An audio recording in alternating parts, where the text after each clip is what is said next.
et à vous toutes et bienvenue à nos vitamines du cœur. Aujourd'hui, je voudrais parler au sujet de signes. Qu'est-ce que je veux dire par là? Demander un signe à Dieu. Est-ce que c'est quelque chose qu'on devrait faire?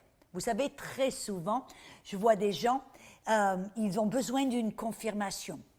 C'est vrai, on a tous des fois besoin de cela. Ils veulent prendre une décision, faire un changement, quelque chose d'important, et ils vont aller vers Dieu en disant « Dieu, donne-moi un signe ». Vous voyez, par exemple,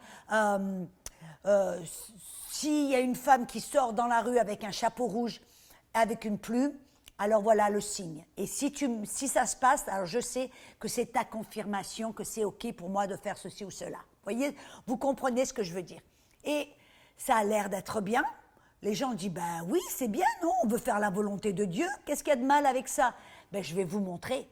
Parce que vous voyez, ça c'était, et il se réfère très souvent à Gédéon. Vous voyez Gédéon dans Juge 6, il y a un ange qui lui est apparu, il était dans le pressoir à vin, et il lui a dit, oh, homme de puissant et valeureux, et Gédéon, il a regardé en disant, qui, moi? Vous vous trompez pas là, non? Je suis en train de me cacher dans la cuve à vin, vous voyez?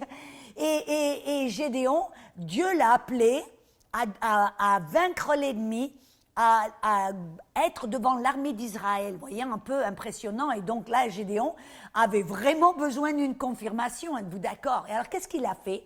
Il a pris une toison de laine, il l'a mis sur le sol et il a dit, Dieu, je vais aller me coucher. Quand je me réveille, si la toison est mouillée et que le sol est sec, alors je saurai que c'est toi qui m'appelles. Alors bien sûr, c'est ce qui s'est passé. Il s'est réveillé, la toison était mouillée et le sol était sec. Mais il a dit, Seigneur, j'ai encore besoin d'une autre confirmation. Vous savez, des fois, ça ressemble à certains chrétiens, ils ont besoin de 6 signes et 5 confirmations. Bref, allons de l'avant. Et il dit, non, Seigneur, si c'est toi qui m'appelles, alors je voudrais maintenant que la toison soit sèche et le sol soit mouillé. Et bien sûr, quand il s'est réveillé, c'est exactement ce qu'il a trouvé. Alors là, pour lui, il avait ses confirmations, il savait, il est allé et il a commencé à aller contre l'ennemi. Et bien sûr, nous connaissons le reste de l'histoire. Et alors, les gens voient ça, ils se disent, Audrey, c'est bien, non? C'est dans la Bible. Si c'est dans la Bible, alors c'est bon pour moi. Et souvent, les gens oublient qu'il y a une page blanche entre l'Ancien Testament et le Nouveau Testament. Qu'est-ce que ça veut dire? Ça veut dire que maintenant, vous et moi, nous appartenons à une nouvelle alliance. Ce qui était peut-être bien pour Gédéon ne l'est plus pour nous. Pourquoi? Vous voyez, Gédéon, dans l'Ancien Testament, le peuple était spirituellement mort, si vous me permettez de le dire ainsi. Ils étaient séparés de Dieu.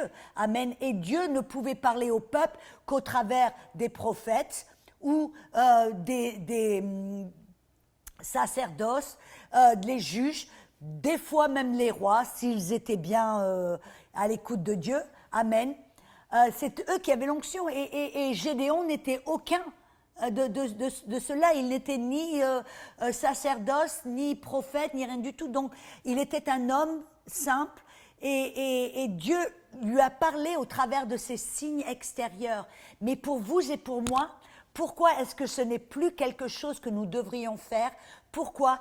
Parce qu'on peut ouvrir certains problèmes, on peut créer certains problèmes. Parce que vous savez, 2 Corinthiens 4,4 nous dit que le diable est le Dieu, avec un petit d minuscule, est le Dieu de ce monde. Ou 1 Jean 5,19 nous dit que tout le monde est sous la puissance du malin. Qu'est-ce que ça veut dire? Que le malin, le diable, sait comment opérer dans ce monde physique. Et si vous demandez une confirmation au travers d'un signe, une dame avec un chapeau rouge et une plume, eh bien le diable sait comment influencer, comment manœuvrer dans ce monde physique, et il sait comment faire pour vous dérailler. Son objectif, c'est de vous faire sortir de la volonté parfaite de Dieu. Et alors, il va utiliser ce monde extérieur, même influencer certaines personnes pour faire en sorte que vous preniez le mauvais choix. Donc, je voulais dire que demander un signe, c'est maintenant un peu dangereux.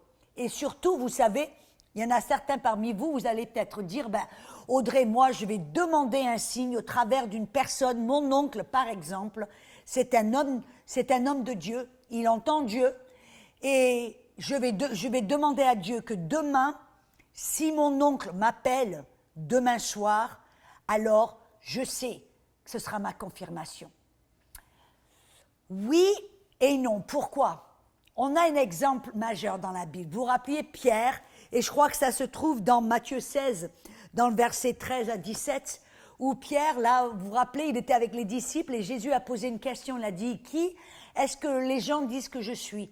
Et alors, il y en a un qui a dit, oh, certains disent que tu es le prophète Jérémie, d'autres Élie, d'autres un prophète qui vient, et il a dit, mais vous, qui dites-vous que je suis?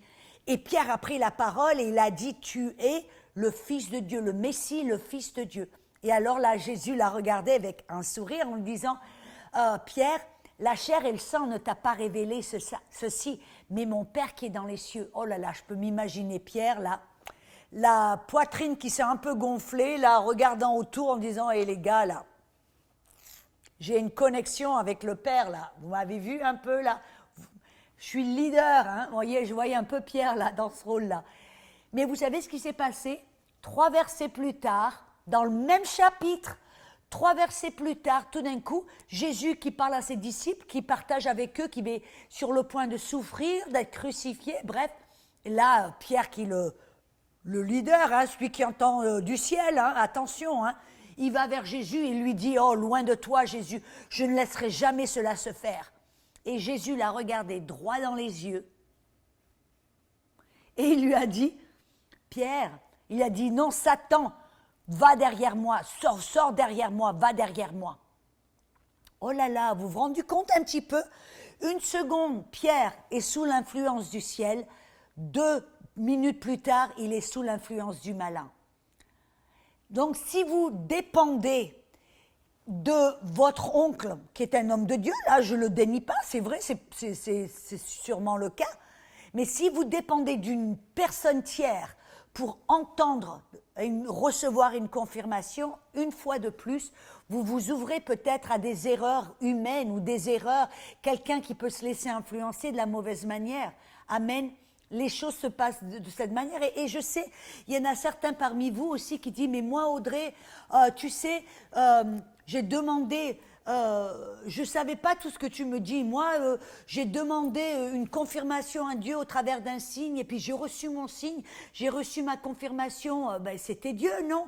Alors moi je dis, vous savez, Dieu il est bon, Dieu il est miséricordieux, il est très patient, amen avec nous. Je ne peux pas vous dire le nombre de fois où je vois et je regarde comment Dieu m'a couverte, m'a protégée de certaines de mes bêtises. Et des fois, on fait des choses, on dit des choses, et Dieu, il est tellement bon, il nous protège, malgré nous-mêmes. Mais maintenant, nous savons la vérité. Maintenant que nous savons la vérité, il est tellement important, amen, de ne pas tomber dans ce panneau, de ne pas être ceux qui veulent avoir un signe, aller à droite, à gauche, qui veulent le spectaculaire et qui ignorent le surnaturel, qui est l'Esprit de Dieu en nous. Et vous savez, Jésus, qu'est-ce qu'il a dit? Ça, c'est, oh, ce verset est puissant.